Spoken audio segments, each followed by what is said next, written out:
Cidadania, educação, comunidade, saúde, comunicação, universidade, cultura, debate. Cidadania em Debate. Boa noite. Começa agora o Cidadania em Debate, um programa do Sindicato dos Servidores Públicos do Ensino Superior de Blumenau.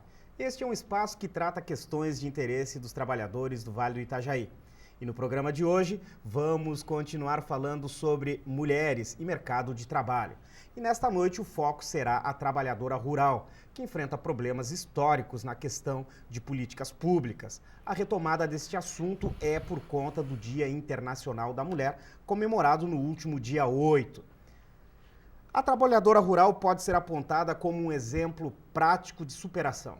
Ela sempre lidou com as dificuldades de trabalho no campo e a obrigação de cuidar da casa e dos filhos.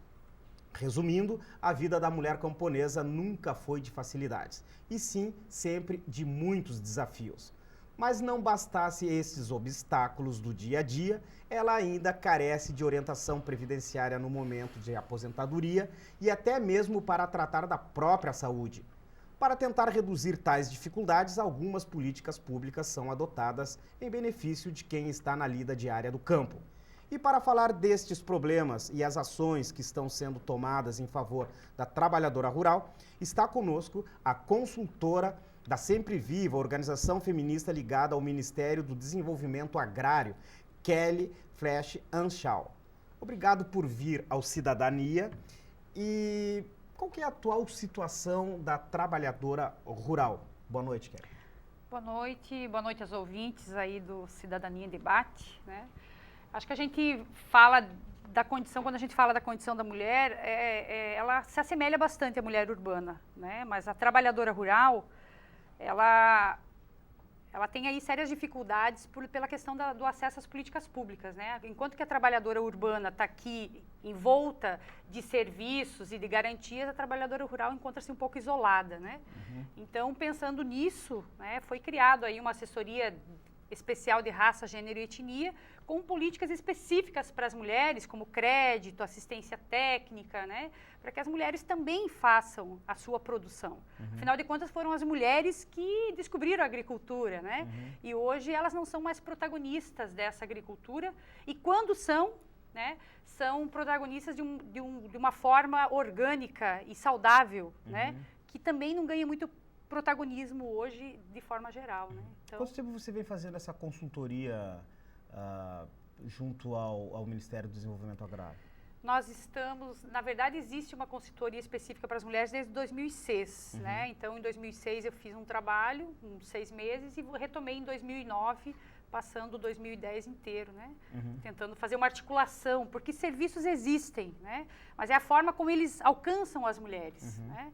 Então, existe, por exemplo, assistência técnica, que deveria ser aquela que faz a medida da terra, do adubo, né? Ou como criar um biofertilizante. Para as mulheres, ela é pensada no formato de grandes cursos, né? Então, vamos lá, trabalhar com as mulheres é sempre sem mulheres.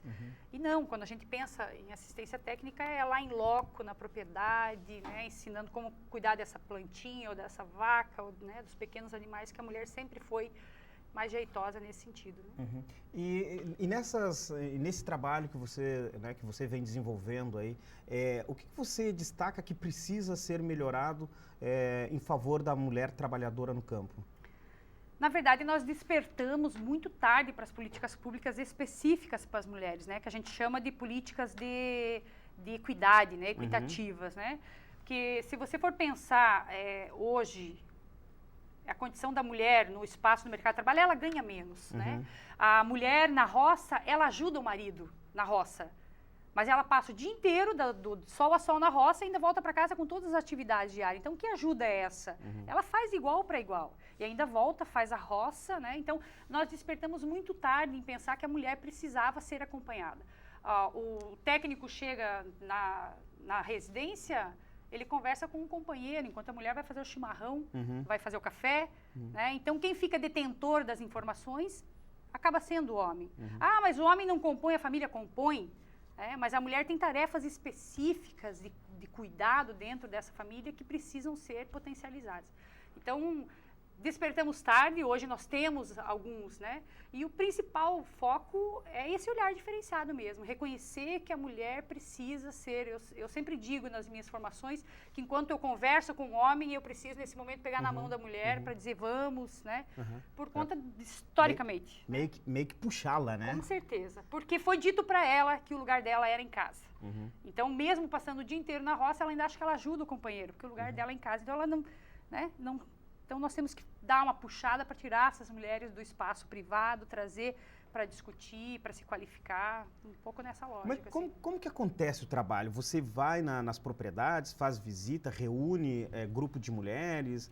Como é mais ou menos esse trabalho que... Na verdade, o Ministério localizou, né, que mesmo existindo política para as mulheres, elas não acessavam. Por quê? Porque historicamente não houve o hábito dos técnicos em dizer tem coisas para as mulheres, né?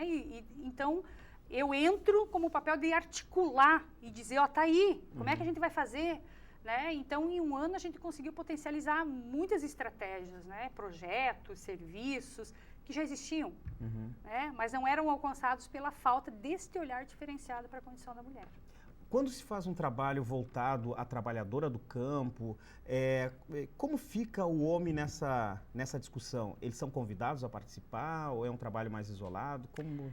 Olha, isso é sempre colocado em pauta, né? A gente não proíbe os homens de fazer a participação, mas é como se os homens tivessem um fórum próprio, né? Então, toda vez, e isso é uma experiência triste, inclusive, né? Quando a gente coloca homens e mulheres no mesmo espaço de formação, quem acaba falando mais e se protagonizando mais são os homens. Então, a gente tem um lema de fazer as formações e os encontros só com as mulheres, porque é um momento que realmente elas abrem, elas reivindicam, elas se instrumentalizam, né? Essa é a palavra correta, para ir ocupar os outros espaços. Né? E que espaços elas podem ocupar? Hoje, o governo federal tem o que a gente chama de territórios da cidadania, né, numa perspectiva de participação popular. Então, várias pessoas, prefeituras, movimentos sociais compõem uma espécie de colegiado, né? E as mulheres podem compor, porque nesse colegiado é deliberado sobre recursos, projetos, né? As mulheres podem estar lá inferindo sobre as demandas que elas têm na agricultura familiar. Em 2003, mais de 50 mil mulheres fizeram uma marcha em Brasília, né? Aliás, foi uma marcha ligada à Confederação Nacional dos Trabalhadores da Agricultura. E nessa marcha, elas estavam lá reivindicando reforma agrária, acesso à água, à saúde, né? Um salário mais digno, a violência, inclusive, né? Isso foi em 2003. Que olhar a gente pode ter? Será que mudou alguma coisa? Uau! Mudou e muito, né? Se hoje as mulheres têm política de assistência técnica, ou seja, crédito para as mulheres, que hoje tem crédito específico, né? O companheiro vai lá e tira um crédito no banco, a mulher pode ir lá e tirar também o crédito, não compromete mais a família. Apesar de que o banco ainda tem reveses, né?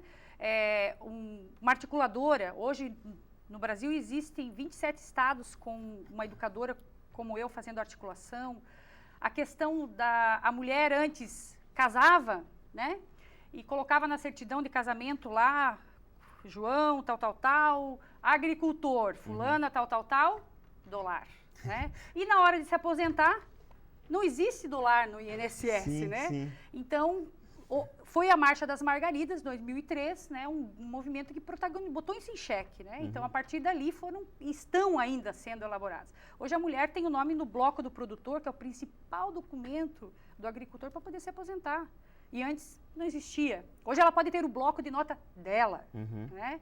Então, nossa, muitos efeitos e repercussões aí ao longo desses anos. Quer dizer, é um trabalho que está sendo feito de orientação e que está surtindo efeito, e muitas mulheres aí organizadas, inclusive como essa marcha, né, de 2003, que dá resultados, né? E que políticas para... Né? A gente fala da mulher, né? da mulher que trabalha na zona rural, mas, enfim, são famílias, né? Mas que políticas, além da questão do salário, questão de saúde, por exemplo, o que é possível pensar para a mulher da zona rural? Na verdade, existe o entendimento do governo federal e por isso o colegiado, esse que eu falei do território da cidadania antes, que ele é composto por gestores da saúde, da educação, dos municípios, porque a ideia é que os agricultores são especiais na questão da previdência, na forma de nota, mas no acesso às demais políticas não há diferença, né? O que os municípios têm que pensar e reconhecer é a sua condição de urbanidade ou de campesinato, né? E fazer essas políticas ir até essas pessoas. Mas é muito mais cômodo para a gestão pública, principalmente a municipal, fazer a concentração de serviços no centro urbano, né? Então, essa descentralização é uma urgência para as mulheres, né? Um problema que eu creio que já deve estar relativamente encaminhado para a solução, que é a questão da saúde, né?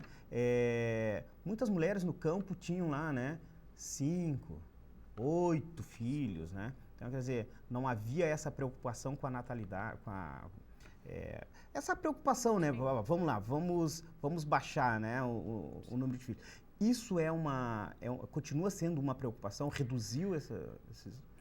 Na verdade, o controle da natalidade faz parte do debate da política pública, mas tem sim refletido no campo, né? E quando a gente pensa assistência técnica e extensão rural, a gente não está mais pensando só no agrônomo, só no veterinário, só no técnico em agropecuária. Hoje as equipes, foi mudada a lei recentemente, né? Em 2009, em 2010 começou a ser executada, onde a equipe tem que ser multidisciplinar. Então, é obrigado ter um assistente social, é obrigado ter outras tecnicidades dentro dessa política, né? Para quê?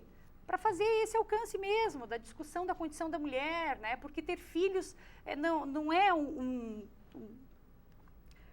como é que é a condição da mulher para ter esses filhos, né? Como se encontra a família, né? Porque tem momentos que a família não... E do próprio corpo da mulher, discutir essa condição com ela. Porque ter filhos é uma decisão do casal, é da família, mas que tem que ser, né, discutida com essa família. Então, essa equipe de assistência técnica, né, ela acaba fazendo um pouco esses desdobramentos. E aí entra a questão da educação, né? Muito de aproximar escolas das propriedades, principalmente de propriedades que ficam muito distantes, né? Mas aqui no estado de Santa Catarina nós tivemos um certo regresso aí com as escolas nucleadas, né? Foram, né, tirar, e isso tem resultado, já tem resultados drásticos em alguns aspectos, né? É claro que eu posso estar gerando algumas controvérsias aí aos defensores, né? Mas eu tenho constatado isso, né? O que é a escola nucleada? É tirar as crianças da sua comunidade para estudar nos centros, né? Economicamente isso é muito mais viável. Mas é sempre o menino da roça ou a menina da roça que está indo para a escola urbana. Como é que tem se lidado com isso? E eu ouso, né, afirmar que tem pouco se lidado com isso, né? Então, isso tem sido, inclusive, um atrativo severo para a juventude não permanecer no campo.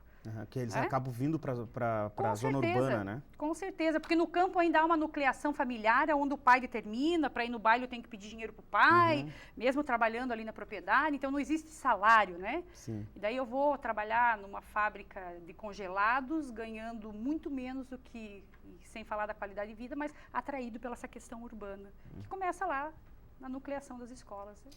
Então, no programa de hoje a gente está falando aqui da condição da mulher, mas mais especificamente falando da mulher que está na zona rural.